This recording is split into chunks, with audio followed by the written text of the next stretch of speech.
अस्सलाम वालेकुम गाइस, मैं उम्मीद करता हूँ आप सब खैरियत वाफिस से होंगे।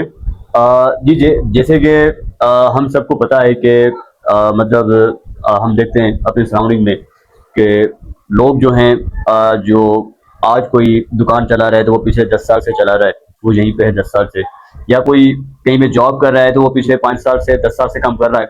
या कोई अपने यहाँ पे लेबर हैं जितने लोग काम कर रहे हैं, तो जब हम उनसे पूछते हैं तो वो प्राउडली बताते हैं कि भाई मैं यहाँ पे जो है मैकेनिक का काम कर रहा हूँ, मैं पिछले 25 साल से कर रहा हूँ, मैं 20 साल से कर रहा हूँ, मैं इस मालिक के पास जो है अपनी मुलाजमत कर रहा हूँ, मैं यहाँ पे काम कर रहा हूँ, पिछले 30 साल से इसका मैं मुलाजिम हूँ, मैं इसका 40 साल का वफादार हूँ।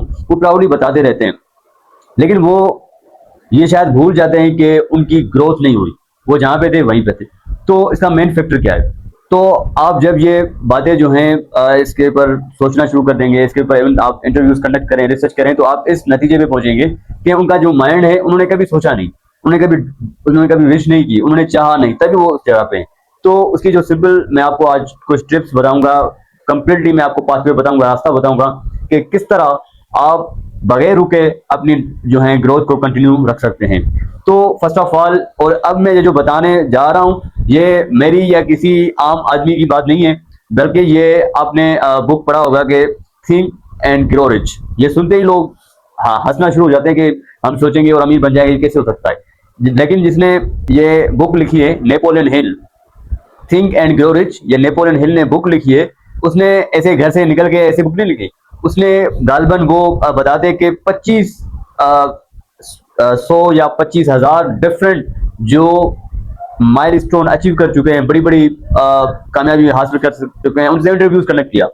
जब उनसे इंटरव्यू कंडक्ट करके उनमें जो कॉमन चीजें थी, उनके जो पर्सपेक्टिव्स में जो चीजें आई कि वो किस तरह जीरो से हीरो बने, उसके बाद उसने ये बुक ली है।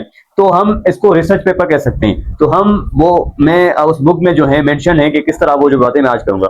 तो फर्स्ट ऑफ ऑल आपने, फॉर सपोज मैं आज बैठा हूं, मैं एक पेन पकड़ूंगा, एक पेपर पकड़ूंगा, और मुझे कितने पैसे चाहिए, मुझे बहुत ज्यादा पैसे चाहिए, ऐसे नहीं, एग्जैक्ट नंबर चाहिए। फॉर सपोज मुझे 50 करोड़ रुपए चाहिए।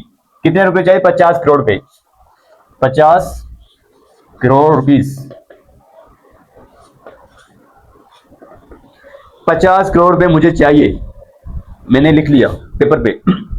उसके बाद कब तक चाहिए? फॉर सपोज मैं कह रहा हूं मुझे अगले 10 साल में चाहिए। अगले 10 साल में मुझे कितने पैसे चाहिए? 50 करोड़ रुपीस। फर्स्ट चीज क्या है? आपने एग्जैक्ट नंबर लिखना है, मुझे कितने पैसे चाहिए। उसके बाद आपने क्या करना है? कितने टाइम पीरियड के अंदर चाहिए, बॉर्डर लाइन लगा दें, टाइम को बंद कर दें, डेडलाइन फिक्स कर दें, इस टाइम पीरियड के अंदर मुझे इतने पैसे चाहिए। उसके बाद थर्ड चीज क्या है? उसके बदले आप क्या देंगे, क्योंकि दुनिया में बगैर कुछ किए, बगैर कुछ एफर्ट्स लगाए, बगैर कुछ किसी के लिए वैल्यू क्रिएट करने के बजाय हम एक्सपेक्टेशन नहीं कर सकते कि हमें पैसे मिल जाएं। ऐसे तो फिर मतलब अमकाना बात है कि मैं कुछ करूं ना, मुझे पैसे मिल जाए। तो आप इतनी जो रकम चाहते हैं और इतने टाइम पीरियड के अंदर चाहते हैं, उसके लिए आप क्या देंगे? क्योंकि पैसा जो होता है इट्स अ रिवार्ड, ये एक एनर्जी है। और according to Newton third law of motion के, energy never created not destroyed, it can be transfer from one body to another body. ये पैसा भी एनर्जी है, आप इसको क्रिएट नहीं कर सकते। आप कोई वैल्यू क्रिएट करेंगे, कोई सर्विस देंगे, किसी का प्रॉब्लम सॉल्व करेंगे, उसके बदले में एज अ रिवार्ड आपको पैसे मिलेंगे, दिस इज एनर्जी। सो आप क्या देंगे? फॉर सपोज मेरा भाई, मैं क्या दूंगा? मैं अपना टाइम दूंगा, अपनी एफर्ट्स दूंगा, मुझे ये चीज अच्छी आती है, मैं इसमें एक्सीलेंट हूं, मैं ये दूंगा। मुझे अच्छा बोलना आता है, मैं अच्छा बोलूंगा, बड़े बड़े सेशंस करूंगा, मैं बड़े बड़े सेशंस करूंगा, बड़ा यूट्यूबर बनूंगा। फॉर सपोज मुझे डिजाइनिंग, ग्राफिक डिजाइनिंग अच्छी आती है, मैं उसको एक्सट्रीम लेवल पे करूंगा, मेरे अंदर लीडरशिप का पावर रोल है, मैं उसको एक्सीलेंट वे में करूंगा, मुझे गाड़ूंगा, बिजनेस पता है, मैं वो करूंगा, मुझे रियल एस्टेट का पता है, मुझे कंस्ट्रक्शन का पता है। तो आप वो लिखेंगे अपने इंटरेस्ट कि मैं कौन सा काम करूंगा। उसके बाद चौथा काम क्या है? आपने सुबह उठने से पहले इसको देखना है, पूरे रोड मैप को, मुझे इतने पैसे चाहिए, इतने टाइम पीरियड तक चाहिए, और मैं इसके बदले ये चीज दूंगा। उसके बाद जो सिक्स जोन है, हम क्या करेंगे? हम जो है कंप्लीटली 10 साल का मैं टाइम मतलब डेडलाइन को मजीद डिवाइड करूंगा ईयर्स के अंदर, फिर मजीद डिवाइड करूंगा मंथ के अंदर, वीक्स के अंदर, फिर मैं every month, every 6 month, every 1 year में चेक करता रहूंगा क्या मैं अपने डायरेक्शन में जा रहा हूं, नहीं जा रहा। और उसके बाद लास्ट जो ऑप्शन जो है कि आपने इनकी बल्कि आपने अगर मुमकिन हो कॉपीज बना के अपने घर में, अपनी गाड़ी में, अपनी ऑफिस में लगा दे, ताकि आपको उठते बैठते घूमते फिरते चीज आपके सामने है। तो ये जो मैंने बात बताई है, ये कि ऐसी किसी फिलोसोफर या किसी घर से निकले हुए बंदे की बात नहीं है, ये रिसर्च से साबित हुई बात है।